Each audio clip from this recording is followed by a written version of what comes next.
Hey there, Adriana. Okay, so here is your final question in this final part. Okay, so I had to say question because it's a question, but then there's a statement with it. I'm just gonna read it.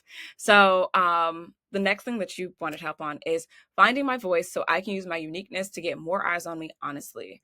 I feel like if I'm able to master this, I'd get approached for jobs more often. So I'm guessing that the last sentence has to do with all of your previous questions about marketing yourself and building a following, and then this current one with finding your voice. So let's just focus on the finding your voice part. So again, you wanted help with finding your voice so I can use my uniqueness to get more eyes on me honestly.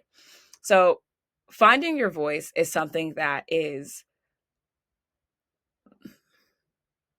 specifically broad because having a voice, everybody has one. Being able to define that is a perk, right? But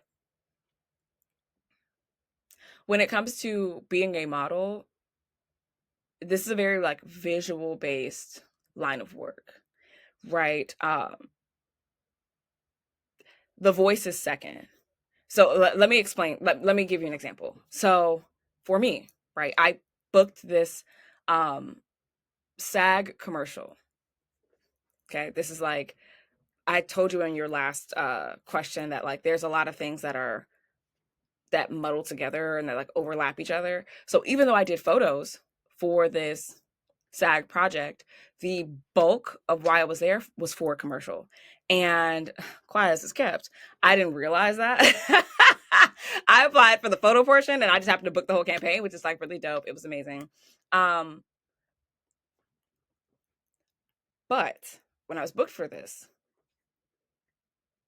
my look is what got me in the room, right?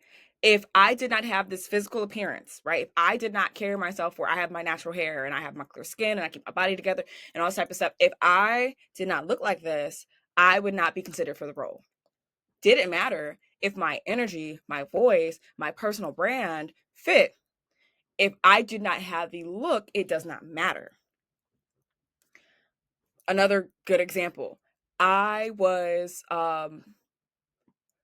they call it first choice or something like that in acting. I'll have to go back and refresh on this, but I've literally seen clients have their first picks, and I'm part of the first picks for a role because of how I look, right?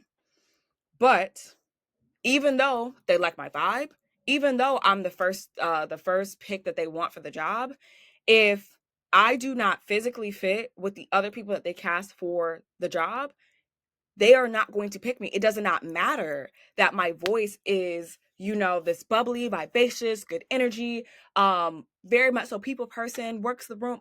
None of that matters if visually I do not fit the project or I do not work with the other people that they're considering for this project or that they're putting together on this project. Do you understand what I'm saying?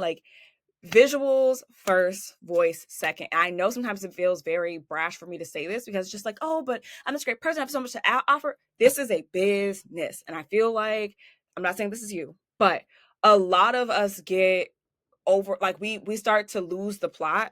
We start to lose the foundation of what this is. Modeling is a business.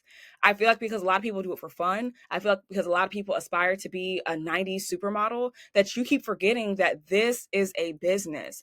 If you do not, and again, this is why I work with models hands-on, and I literally teach them where they fit in this business, because let's get it straight. Anybody could be a model, but you have to find what fits you. And your voice is second, because you could have the best voice ever. You could have the most vivacious spirit. You could have so much uniqueness in you, right? But if you don't fit what a client is looking for, they don't care. And it's not personal, it is business.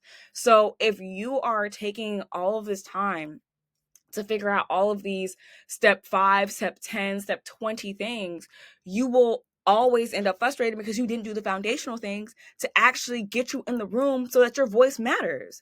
Do you see what I'm saying? So finding your voice is always going to be second. And I don't want you to feel like you should not have a voice. It's not what I'm saying at all. What I'm saying is, if you have a voice but not the visuals, you are making this 10 times harder for yourself. So if you were to come to me and, we're working together, the first thing I'm going to do in the first 2 weeks is figure out What works for you as a model? Why do you want to be a model? What are your goals as a model? What are your rates as a model? What market are you in? From there, we're then going to capture what are your model essentials. We're going to make sure you know that. We're going to make sure you have your digitals together. We're going to make sure that you start your portfolio. Then when it gets to networking, right? That is when we start getting into your social media. That is when we start putting together a portfolio that really reflects what you do well. That is when we start doing outreach so that people can get a feel for you. And then once we're done with that, the next thing we're going to do is we're going to start getting you applying for jobs. Why? Because you'll be able to see how important those visuals are so that once you get the call back, once you are considered for the audition, once you're in front of a client, your voice can be heard. But our job is to get you in the room, to get that income, to make that impact, and so that your voice is heard. But if you don't get the visuals first, it doesn't matter. And mind you, we're doing that all while we're working with you hands on in the first 2 weeks. That way, in the following months, if we work together, you can actually build on that. You can define that personal brand that you put together. You can really refine the uniqueness and put it into your different modeling niches and portfolio. You can make sure that your voice is being heard when you go and you network. Do you see what I'm saying? So my first thing for you to do is really to get your visuals in order, because that is what's going to allow you to be in a room and be invited into a room so that your voice can really impact those who are decision makers or impact a project. But getting eyes on you and there's nothing to watch, setting yourself up for failure. I'm not saying that you are not nothing, or not nothing is bad grammar, but I'm not saying that you're nothing. I'm not saying that there's nothing about you to watch, but I am saying if you're amplifying zero, it's still zero. I'm also not saying that you're a zero. I'm just letting you know. But I say the same thing when it comes to agency representation. Agencies amplify. Having more eyes on you amplifies.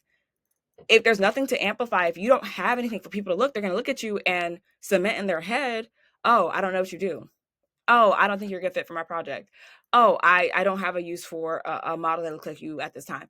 Having more people look at you when there's nothing to see, that's not really going to do anything for your voice being heard, for your uniqueness being spotlighted at all. You need to get those visuals in order first and then project your voice. Hopefully that made sense. Hopefully I did not offend. If I did, tell me in the comments. But I hope that this really gives you some clarity. And if you have any other questions, you know where to find me.